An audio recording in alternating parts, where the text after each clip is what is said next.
Сегодня сотрудники силовых структур и антикоррупционных ведомств провели курс повышения квалификации на базе якутского филиала Академии госслужбы при президенте России для работников в сфере ЖКХ.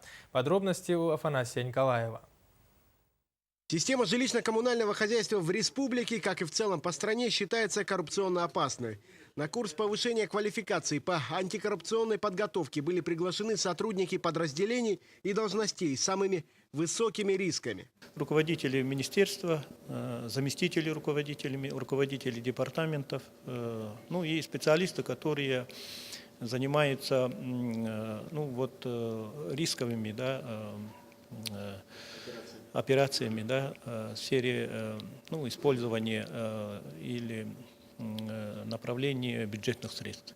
Курс лекций на примерах конкретных коррупционных дел с проведением последних цифр статистики и актуальных статей законов провели лекторы из практически всех антикоррупционных ведомств Якутии. Согласно плану противодействия коррупции, обязанность Следственного комитета проводить просветительскую работу в этом направлении.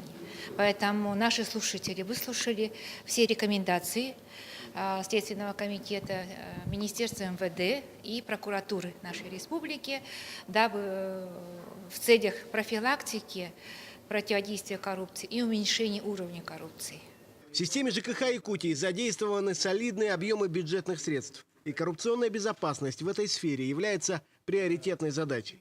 Афанасий Николаев, Дмитрий Сергучев, НВК «Саха», Якутск.